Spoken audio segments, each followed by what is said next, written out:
सुबह उठो, सोचो आज मुझे 3 घंटा पढ़ना है, बस। तो जब तुमने 3 घंटे का गोल बनाया और पढ़ गए 7 घंटा, कितना मजा आया उस दिन। जब तुम, अगर यहाँ कुछ लोग बाहर के होंगे, तो जब तुम अपने घर जाते होगे छुट्टी में, तो ये किताब लेके जाता होगा, घर चल रहे हैं और टाइम वेस्ट नहीं करेंगे, पढ़ेंगे बैठ के। और जब तुम घर पहुंचते हो तो तुमसे क्या कहता है कि यार कानपुर में तो पढ़ ही रहे हो। पता लगा जितनी किताब लेके गए थे बिना खुले सब वापस आई है। डिसिप्लिन एक ऐसी चीज है जो कष्ट से ही आती है। जैसे बैठ के मत पढ़ो, मैंने ये डाइस ले रखी थी, मैं इस पे पढ़ता था। इस पे नजर रखने के लिए एक डायरी बगल में रखनी है, और उस डायरी को भगवान की तरह पूजा करो उसकी। तुम्हारा शेड्यूल नहीं टूटना चाहिए।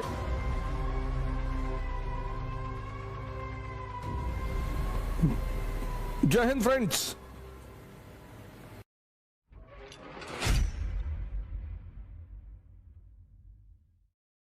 डिसिप्लिन एक ऐसी चीज है जो कष्ट से ही आती है। जैसे बैठ के मत पढ़ो, मैंने ये डाइस ले रखी थी, मैं इस पे पढ़ता था। कम से कम 3 से 4 घंटे, 12 घंटे मत करना, वरना स्पाइनल प्रॉब्लम हो जाएगी। कुछ लोग क्या करते हैं ना, अत्त मचाना शुरू कर देते हैं। बाबा रामदेव ने जब शुरू में बताना शुरू किया कि कपाल भाती करने से चेहरे पे चमक आती, एक भाई साहब ने 1.25 घंटा कर लिया, किडनी पलट गई, वो 2 महीने आईसीयू में रहे। किसी भी काम की शुरुआत धीरे धीरे करो। डिसिप्लिन कष्ट से आएगा। अपने आप को कष्ट दो और अपने ऊपर नजर रखो। एक शेड्यूल बनाओ, और शेड्यूल छोटा बनाओ। सुबह उठो, सोचो आज मुझे 3 घंटा पढ़ना है, बस 1 मिनट।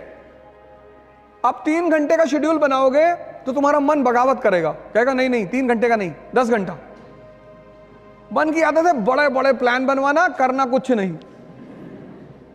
तुम अगर उसके नेचर को देखो, वो प्लान बनाने में कंजूसी कभी नहीं करता। यही तो उसका खेल है, कहेगा पूरा दिसंबर बैठ के पढ़ना है।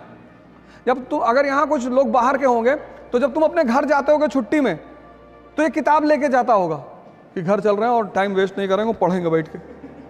और जब तुम घर पहुंचते हो तो तुमसे क्या कहता है कि यार कानपुर में तो पढ़ ही रहे हो। पता लगा जितनी किताब लेके गए थे बिना खुले सब वापस आई है। अगर आज तुम्हें दौड़ने के लिए कहा जाए तो कितने किलोमीटर दौड़ जाओगी? 1। लेकिन क्या तुम्हारी क्षमता सिर्फ 1 किलोमीटर दौड़ने की है? नहीं, नहीं ना। अगर आज मैं तुमसे दौड़ने के लिए कहूं तो तुम सिर्फ 1 किलोमीटर दौड़ पाओगी, ऐसा तुम कह रही हो। लेकिन तुम्हारी क्षमता 50 किलोमीटर तक दौड़ने की है मिनिमम। बाकी तुम अब भद्रकाली का रूप ले लो और 100 किलोमीटर दौड़ जाओ। तो अब क्या करना है तुम्हें? अब सुनो क्या करना है। आज तुम 1 किलोमीटर दौड़ी, 10 दिन 1 किलोमीटर ही दौड़ो। 11वें दिन तुम उसे 2 कर दो। स्टेमिना डेवलप हुआ। ऐसे जीवन में भी करना है। छोटे छोटे वो बनाओ गोल। कहो 3 घंटा पढ़ेंगे, तो जब तुमने 3 घंटे का गोल बनाया और पढ़ गए 7 घंटा, कितना मजा आया उस दिन। जब भी तुम अपने टारगेट से बढ़कर काम करते हो, उत्साह बढ़ता है। और जब भी तुम अपने टारगेट से कम काम करते हो, उत्साह घटता है। तो जब तुम 10 घंटे का टारगेट बना के सिर्फ 3 घंटे पढ़ते हो और ये प्रक्रिया 2 महीने चलती है, तो तुम डिप्रेशन के शिकार धीरे धीरे होने लगते हो। इसलिए कम टारगेट बनाओ और ज्यादा आउटपुट निकालो और कष्ट दो अपने आप को। वही मैंने तप शब्द का इस्तेमाल किया, क्योंकि वो तुम्हारी अचीवमेंट होगी, कोई कर नहीं पाएगा। इस पे नजर रखने के लिए एक डायरी बगल में रखनी है। ये सब चीजें मैंने अभी कहा ना कि कुछ लोग क्या करते हैं, पहले दिन सारी ताकत झोंक देते हैं, ताव में कोई काम नहीं करना है। सीखने में टाइम लगता है, चाहे वो साइकिल चलाना सीखना हो और चाहे पढ़ना सीखना हो। उस टाइम तुम्हें देना ही पड़ेगा। साइकिल चला लेती हो? पहले दिन चलाने लगी थी? नहीं। जब तुम सीख जाओगी, अब तुम सीख गई तो हाथ छोड़ के भी साइकिल चला रही हो। एक डायरी अपने पास रखो, उसमें अपना नाम लिख के अपना डेवलपमेंट ग्राफ बनाओ और उस डायरी को भगवान की तरह पूजा करो उसकी। तुम्हारा शेड्यूल नहीं टूटना चाहिए। जैसे आज तुम्हें मूवी देखने जाना है तो तुम जाओ, लेकिन कल अगर तुम्हारा मूवी का शेड्यूल नहीं है तो भगवान भी अगर उतर के तुमसे कहे मूवी देखना जाना है तो तुम्हें नहीं जाना है। इसलिए बचपन में स्कूल में हमें एक बड़ी प्यारी चीज मिली थी, डायरी। डायरी मतलब डिसिप्लिन।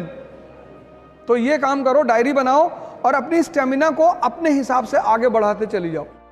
सर मेरा नाम रक्षित सिंह है। मेरे दो क्वेश्चन है सर आपसे।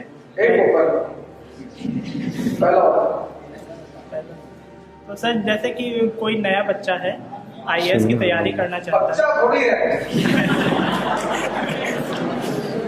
नहीं, स्टूडेंट है, तो आईएएस तैयारी करना चाहता है, तो उसके पास मेजर प्रॉब्लम ये रहती है कि जैसे उसे ऑप्शनल चूज करना है, तो उसमें जैसे उसे हिस्ट्री पढ़ने में ज़्यादा मज़ा आ रही है और वो हिंदी उठाता है तो उसमें भी कई कवि या फिर लेखक ऐसे मिल जाते हैं कि जिनके विचार उसे काफ़ी ज़्यादा प्रभावित करते हैं, और उसके बाद दर्शन उठाता है तो उसमें भी वो प्रभावित हो जाता है उनसे।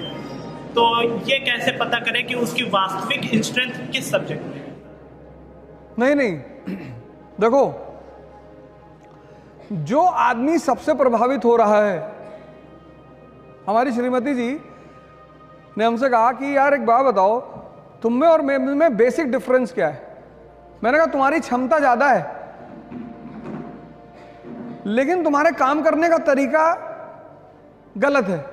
बोली कैसे? मैंने कहा यार इतना टाइम लगा दो किसी चीज में, तुम कपड़ा खरीदने गई, अब कपड़े को पकड़ के ऐसे देख रही, कॉटन पैदा करती हो? नहीं नहीं नहीं। जब हम पहली बार गाड़ी खरीदने का प्लान बनाए तो हमने कहा वैगनार खरीद लो, बढ़िया गाड़ी है। तो उनसे किसी उनकी दोस्त ने कह दिया कि यार वैगनार, मारुति मिडिल क्लास। 6 महीने तक कार ही नहीं आई घर में,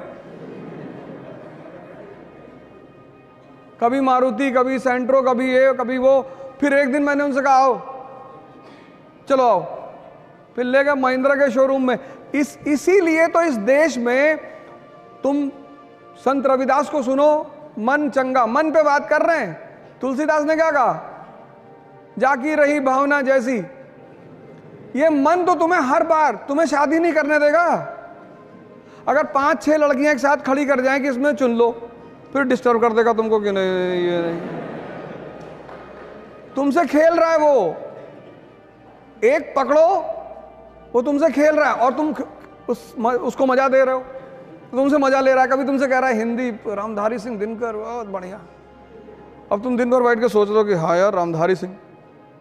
यही तो मैं कह रहा हूं, डिसीजन लेना है तुरंत। जिस दुकानदार के पास जब जाते हो कोई सामान लेने, अगर वो सामान उसके पास नहीं होता तो पता क्या कहता है? साहब आजकल इसकी सेल नहीं हो रही है, बड़ी शिकायत आ रही साहब। आप साहब एक काम करो, आप साहब ये नया प्रोडक्ट आया साहब बाजार में, बड़ा बढ़िया प्रोडक्ट है साहब। तुम उससे पूछो कि जो मैं मांग रहा हूं वो है? कि तुम बिस्लरी की बोतल मांगे, उसके बाद नहीं है, कहेगा हिमालय का पानी ले लो। मैंने पूछा बिस्लरी है? कह रहा साहब बिस्लरी के पानी में बहुत शिकायत आ रही। मैंने कहा है कि नहीं? कहा भैया बिस्लरी नहीं। तो उसको मत खेलने दो, एक डिसीजन लो, और जितना बड़ा एम्बिशन होगा उतना बड़ा खतरा होगा। खेल रहा है तुम्हारे साथ, कल से मत खेलने देना। बताओ बताओ जल्दी बताओ बेटा। न्यूज़पेपर जैसे मैं पढ़ता हूँ तो सर न्यूज़पेपर को अप्रोच कैसे करें और उसको एनालिसिस उसका कैसे करें?